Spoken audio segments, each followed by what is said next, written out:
Hey everyone, my name is Wes, and welcome back to Terror Talk, where I discuss creepy clips online. Just to set up clear expectations, this is a commentary channel on scary stories and weird stuff. So, if commentaries are a thing, you're in the right place. The original horror music at the end of my videos was composed by me. Now, let's get into it and have some fun.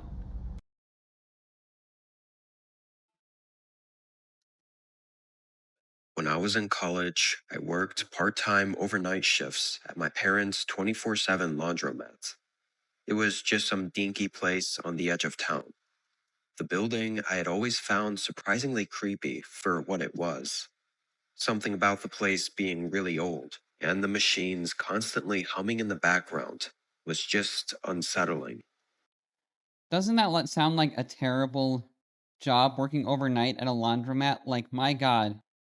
I don't know, I think it's just because it would be so boring. And all there would be, like, no social interaction whatsoever. I think that social interaction at a job is important because just doing meaningless tasks like cleaning, keeping things organized, etc. is mundane. Like, I would absolutely hate this gig. Would you hate this gig? Let me know in the comments below. And also let me know if you have any creepy stories below about things like this, because I love hearing other people's scary stories and experiences. And yeah, I just feel like this would be an awful job to have, working overnight at a laundromat, but that's just my opinion.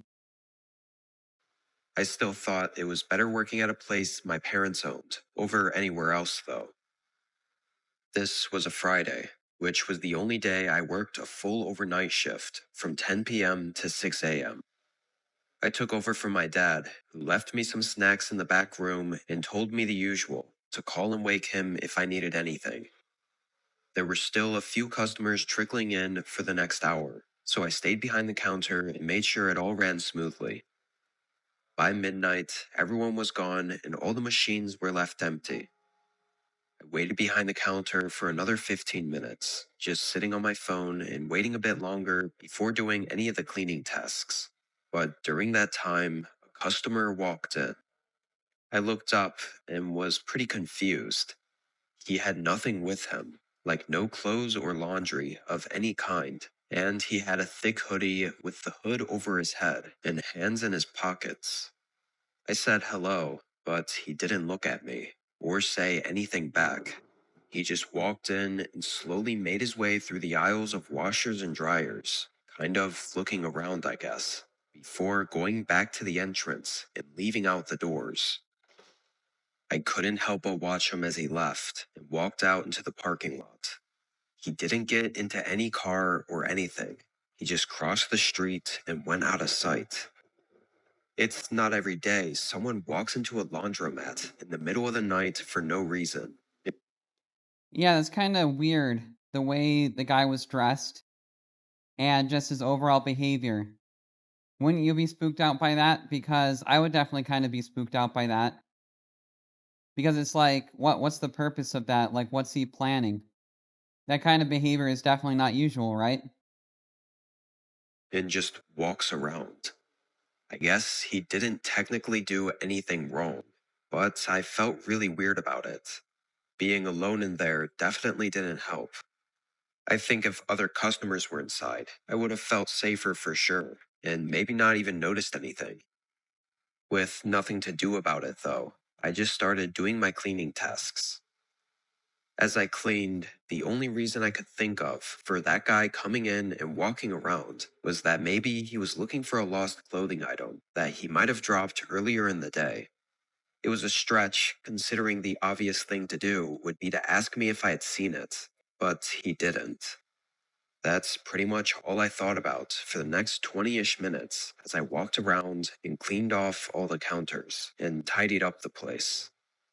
At some point, though, I happened to look up from what I was doing, and standing right outside the entrance was that guy from before.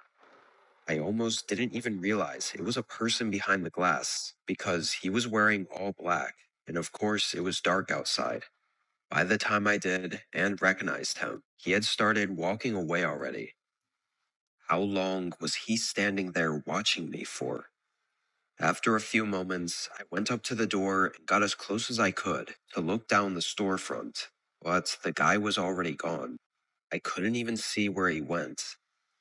Something about his appearance, the eerie way he was just showing up, was really creepy and didn't make me feel comfortable at all. Yeah, I feel like at that point, I would begin to feel really unsettled because at that point, the guy came back and is just creepily looking into the laundromat and then walks away. Like, what the hell, right? Now, would you call your dad at this point and wake him up? Or would you call the police and get them down there? But again, the police in this situation probably wouldn't really do anything. They honestly really wouldn't. So, I think it would be better at this point to call my dad because at this point, there's definitely something up with the guy. For sure.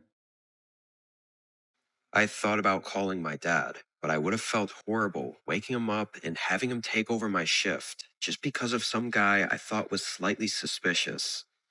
I knew my dad wouldn't give me a hard time about it, but I was still in my first couple of months working there and wanted to prove I was reliable. I stayed on the lookout for the next hour, pretty much sitting behind the counter and staring out the front windows the whole time. After more and more time passed, though, and with still no customers coming in at all, I slowly started to pay less attention. I was on my phone for a while, just trying to wait out the time, until there were a couple short creak sounds from the back of the building. I got up and walked a few steps toward the back, trying to listen. I could hear what sounded like shuffling around or someone moving things in one of the back rooms. I only listened for a few seconds before knowing someone was back there and realizing I needed to leave. I turned and quietly moved to the front door, preparing to call the cops and pushing on it to leave. But the door got stuck. It wouldn't open. I looked down, seeing through the glass that something was around the handles on the outside of the door.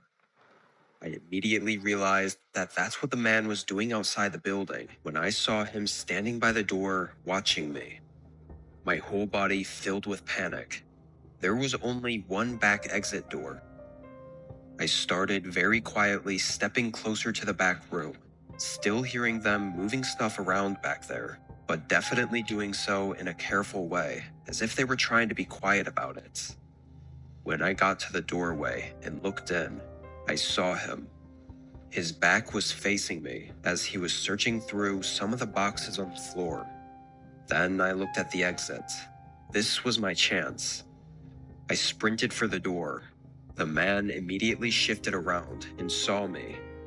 I got to the door, and for a moment, my heart sank. There was some makeshift looking rope tied around the handle, like he was trying to tie it shut. Fortunately, whatever he did didn't work, and I was still able to force it open and make a run for it. As soon as I was out of the building, the man came out too, but now out in the open, he didn't chase me. He just made a run for it. My dad and police came, but there wasn't a lot of leads on where he could have gone to. Clearly, that man was trying to trap me inside with him. I'm assuming he was trying to do it sneakily, but had to look around for something to help tie down the back exit door, which ultimately allowed me to escape when I did. His intentions were likely horrifying, and now replaying the whole night back, it feels crazy that I didn't notice anything was really wrong until the last minute. At least now, I'm 1,000 times more aware when I'm working alone, never trusting anyone to be truly harmless, because I know if that man was successful in locking that back door, there would have been no escape for me.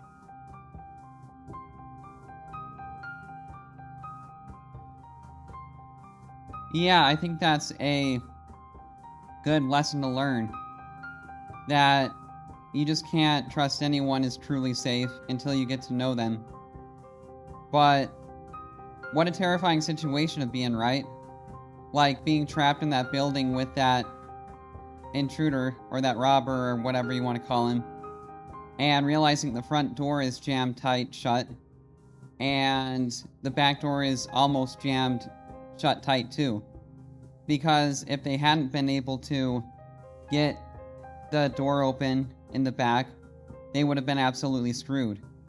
So I couldn't imagine actually a more terrifying situation to be in, where it's just you're trapped in a building with a complete stranger who obviously means you harm.